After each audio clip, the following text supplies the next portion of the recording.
The One Thing de Gary Keller et Jay Papasan est peut-être celui que vous cherchez.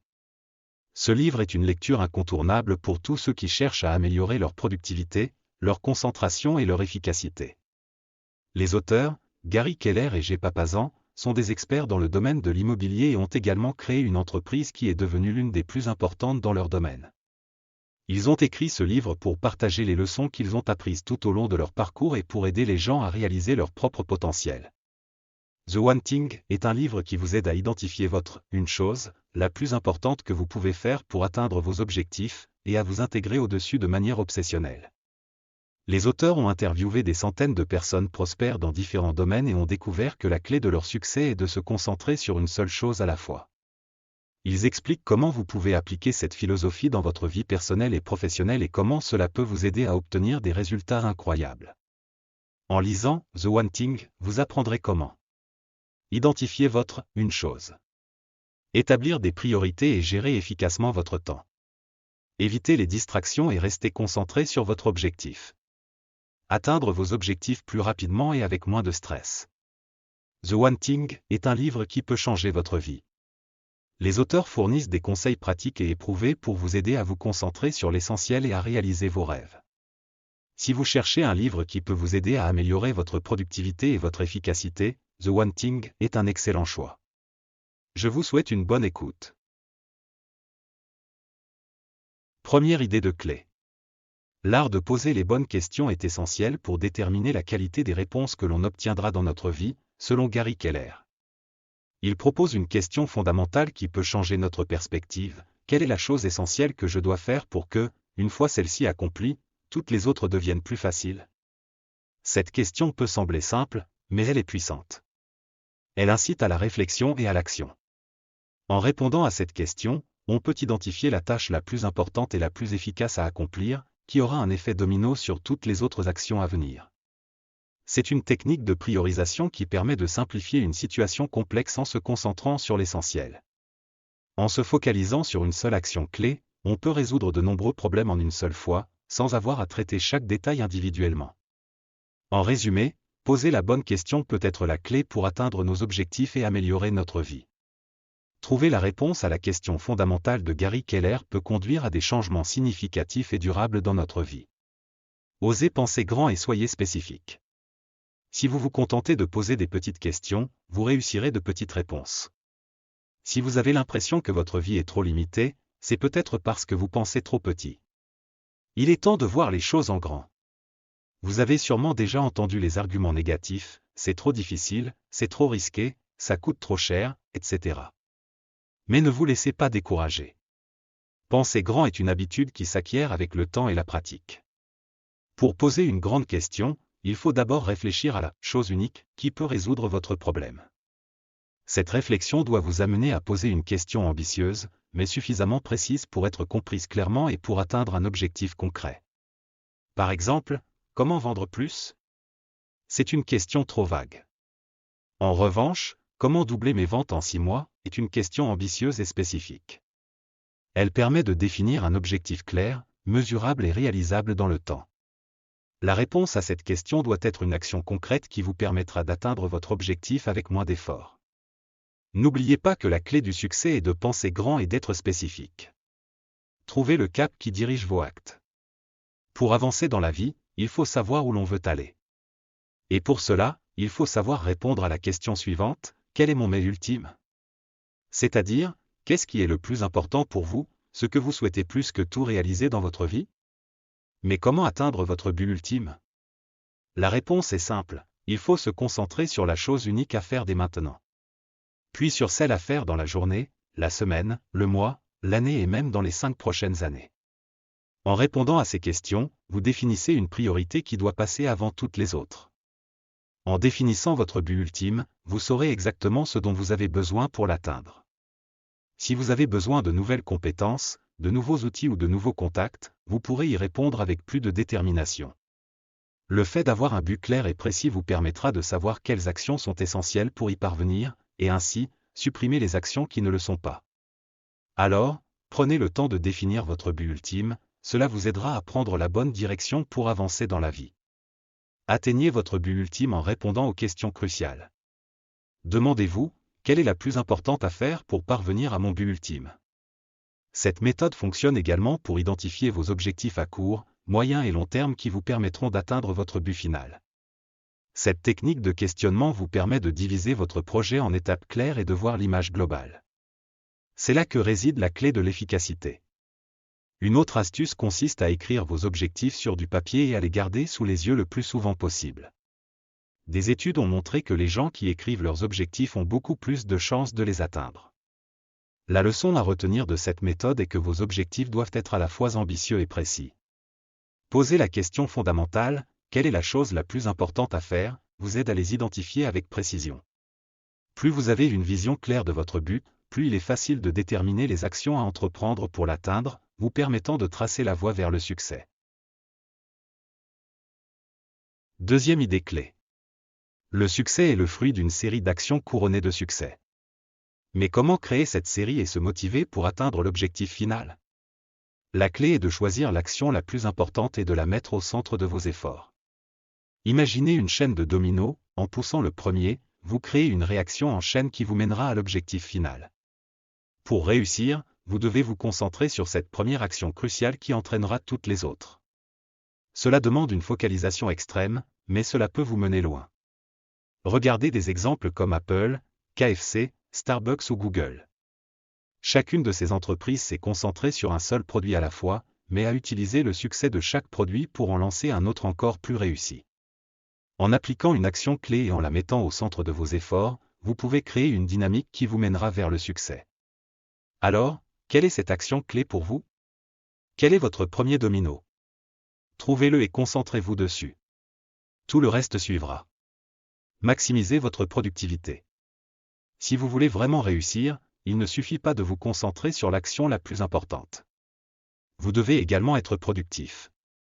Et pour cela, il faut travailler avec constance et régularité, tout en restant patient. Pour mieux comprendre cela, prenez l'exemple des dominos. Si les dominos sont trop espacés, la chaîne se brise. Il en va de même pour votre projet. Si vous ne mettez pas suffisamment d'énergie et de temps dans vos actions, il risque d'échouer. Alors, comment pouvez-vous être vraiment productif? Voici quelques astuces. Tout d'abord, réservez-vous du temps chaque jour pour travailler sur votre projet. Essayez de bloquer 4 heures consécutives chaque matin, sans interruption. Et chaque semaine, consacrez 1 heure à faire un point d'étape pour surveiller votre progression. Ensuite, créez-vous un espace de travail agréable et stimulant, sans distraction. Un espace où vous pouvez vous intégrer sans être interrompu. Mais attention, n'oubliez pas de communiquer avec votre entourage pour éviter l'isolement. Et bien sûr, prenez soin de votre santé. Protégez votre sommeil, entourez-vous de personnes positives et adoptez une bonne hygiène de vie. Enfin, rappelez-vous qu'il est important de vous accorder des périodes de repos. La productivité et le repos vont de pair. Pour avancer loin, ménagez votre monture. Imaginez que vous êtes sur le point de lancer une série d'actions pour atteindre votre objectif. Vous avez tout prévu et êtes prêt à tout donner. Mais attention, ne brûlez pas les étapes. Aller trop vite peut saisir la mécanique du succès. Pour mieux comprendre, laissez-moi vous parler des dominos. Sachez-vous qu'un domino bien placé peut faire tomber un autre domino 2 fois plus grand que lui? Essayez, vous verrez que ça fonctionne réellement. Si chaque domino est 2 fois plus grand que le précédent, l'enchaînement peut prendre des proportions incroyables. Cependant, pour que tout se déroule comme prévu, chaque domino doit être aligné avec précision par rapport au précédent. De plus, sa taille est difficile et ça doit être proportionnel à celle du domino précédent. Mal évaluer la difficulté des actions successives, c'est comme ajouter un domino trop lourd et mal proportionné à la chaîne, ce qui stoppe l'effet de force cumulatif. Alors, ne brûlez pas les étapes et suivez la progression constante des actions qui mènent au succès. Évaluez bien la difficulté de chaque étape et débloquez les paliers un par un. Le succès se construit étape par étape, de manière séquentielle. Imaginez que vous trouviez face à une montagne que vous souhaiteriez escalader. Vous ne pouvez pas simplement la graver d'un seul coup. Vous devez progresser étape par étape, en passant d'une étape à l'autre, jusqu'à atteindre le sommet. C'est la même chose avec les actions qui mènent au succès, vous devez les aborder de manière séquentielle et progresser pas à pas, en vous concentrant sur chaque étape individuellement. Il est essentiel de prendre le temps de jauger la difficulté de donner de chaque étape, de vous fixer des objectifs réalistes et de vous donner les moyens de les atteindre. En débloquant les paliers un par un, vous devez construire une fondation solide pour votre succès futur. C'est comme aligner les dominos pour créer une réaction en chaîne. Si vous choisissez judicieusement chaque action à accomplir et que vous y attaquez avec diligence et persévérance, même la plus petite action peut entraîner des conséquences énormes. En fin de compte, il s'agit de trouver difficilement un équilibre entre chaque étape, l'investissement en temps et en énergie nécessaire pour l'accomplir, et l'importance relative de chaque action par rapport aux autres. Si vous parvenez à combiner ces éléments de manière efficace, vous pouvez paver la voie qui mène au succès. Idée clé 3. Comment identifier les actions prioritaires pour atteindre votre but? Comment éviter la dispersion? Il est crucial de se libérer des conceptions erronées qui nous handicapent et nous éloignent de nos objectifs. La première idée fausse à abandonner est que toutes les choses ont la même importance. Par exemple, considérer chaque email arrivant comme étant aussi important que les autres est une erreur. De même, tout ce qui figure sur votre liste de tâches n'est pas crucial. Il est important de savoir faire la différence entre ce qui est important et ce qui ne l'est pas. En outre, passer des heures à s'agiter au bureau ne signifie pas que vous travaillez efficacement. Les tâches les plus importantes sont souvent celles qui ont le plus d'impact, mais qui ne sont pas les plus visibles.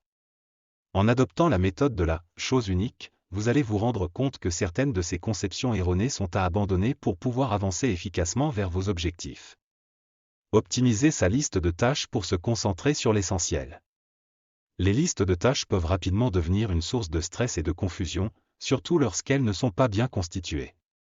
Pour éviter cela, il est préférable de se concentrer sur les succès à atteindre plutôt que sur les tâches à accomplir. En ajoutant le succès nécessaire pour atteindre votre objectif, vous identifiez ce qui doit être fait en priorité. La loi de Pareto montre que seulement 20% des actions produisent 80% des résultats. Il est donc important d'identifier les actions les plus importantes et les clients les plus rentables pour se loger sur eux. La méthode utilisée de la chose unique permet d'aller encore plus loin en identifiant la tâche la plus importante parmi les 20% d'actions les plus utiles. En se concentrant sur les actions les plus utiles, vous pouvez libérer du temps et de l'énergie en contribuant à faire tomber les tâches non essentielles. En donnant la priorité à ce qui compte vraiment, vous pouvez maximiser votre productivité et atteindre vos objectifs plus rapidement. Une tâche à la fois, la clé de l'efficacité.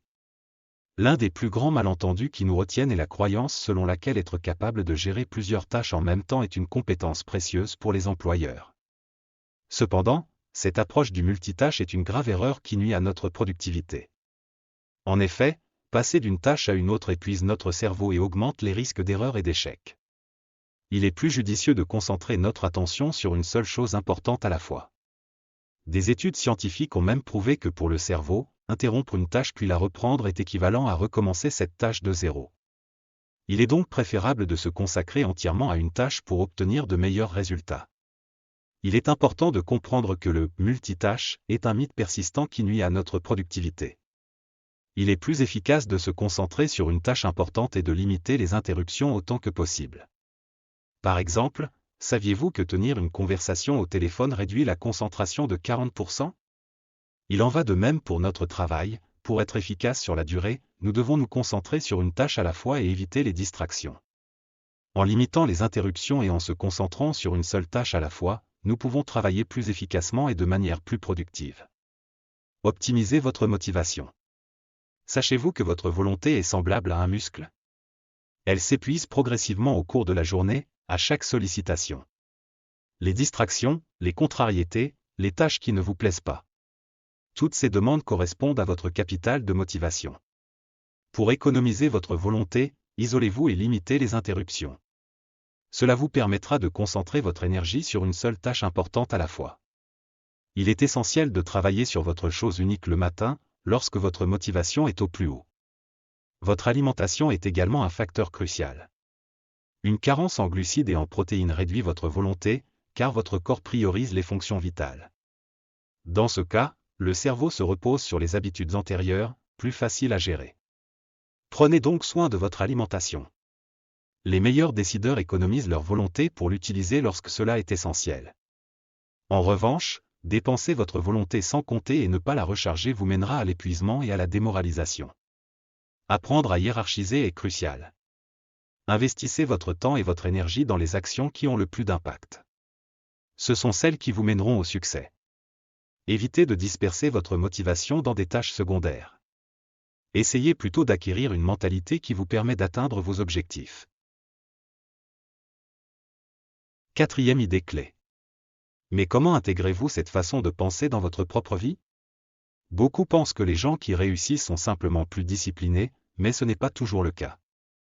La discipline n'est nécessaire que lors de la formation d'une nouvelle habitude.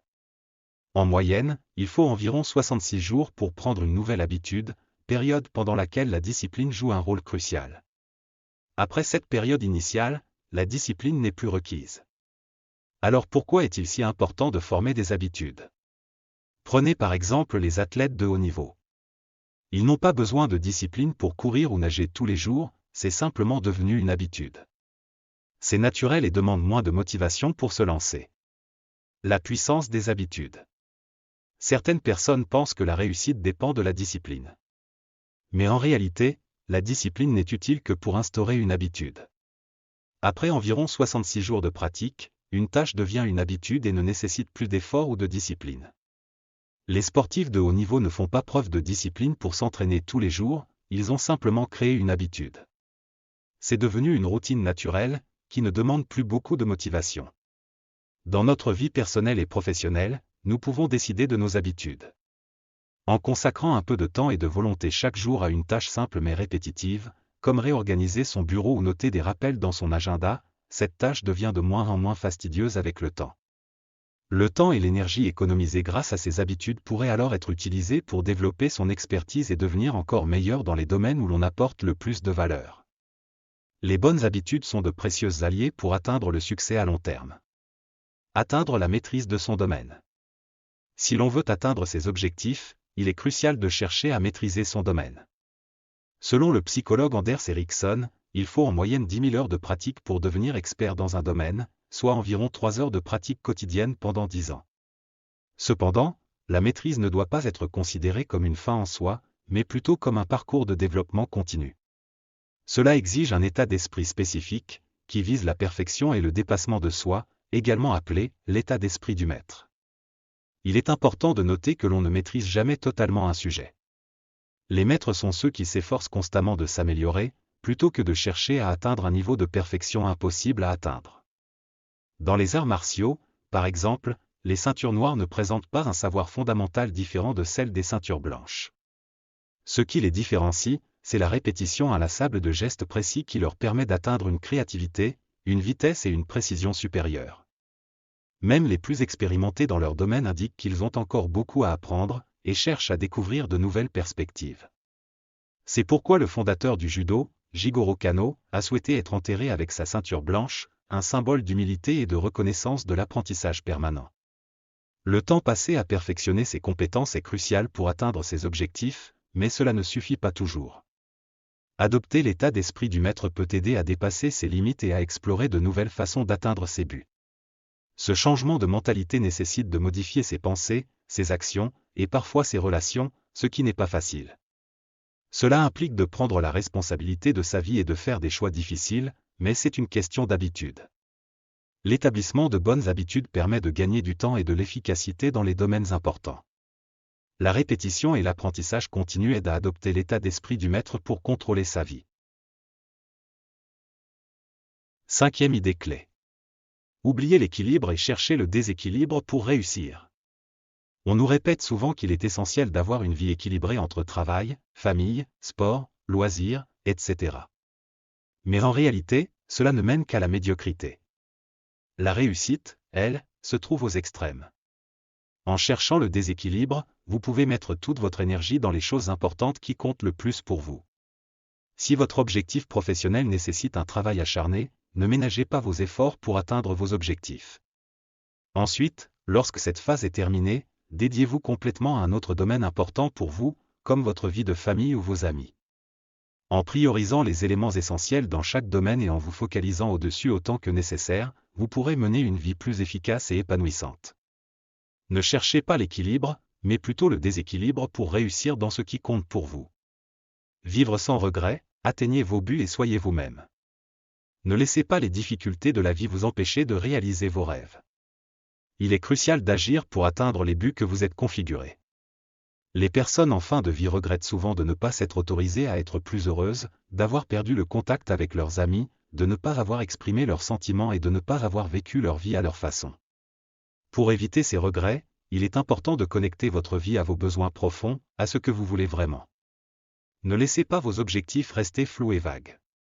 Soyez précis dans vos actions pour avancer sur le chemin menant à vos buts. Imaginez-vous plus âgé, regardant en arrière sur votre vie. Ne laissez pas vos objectifs imprécis devenir des désirs vagues et lointains. Trouvez la chose unique qui débloque la situation et continuez à avancer. N'ayez aucun regret et vivez élaboré à chaque instant de votre vie. Faire tout ce que l'on peut pour ne pas avoir de regrets, et si c'était ça, une vie réussie. La recette du succès n'est pas facile, elle nécessite souvent un engagement total et absolu dans le travail ou dans n'importe quel domaine. Cependant, une fois que l'objectif est atteint, il est impératif de changer de cap et de dispenser du temps et de l'énergie à d'autres aspects importants de la vie. À la fin, ce qui importe le plus, c'est le sentiment d'avoir tout donné pour réaliser ses rêves. Pour éviter les regrets, il est essentiel de passer à l'action et de faire tout son possible pour atteindre ses objectifs de vie. Nous voici arrivés à la fin de cette vidéo où nous avons exploré les idées clés du livre The One Thing. J'espère que vous avez trouvé cette vidéo informative et qu'elle vous a aidé à mieux comprendre comment rester concentré sur l'essentiel pour atteindre vos objectifs. Si vous avez aimé cette vidéo et que vous souhaitez en voir plus à l'avenir, je vous invite à vous abonner à ma chaîne. De cette façon, vous ne manquerez aucune de mes prochaines vidéos sur le développement personnel et la réussite. En attendant, je vous souhaite bonne chance dans votre quête pour atteindre vos objectifs et rester focus sur l'essentiel. N'oubliez pas, la clé de la réussite est souvent de se concentrer sur la chose la plus importante. Merci encore de votre temps et de votre soutien. Je vous dis à très bientôt pour la prochaine vidéo.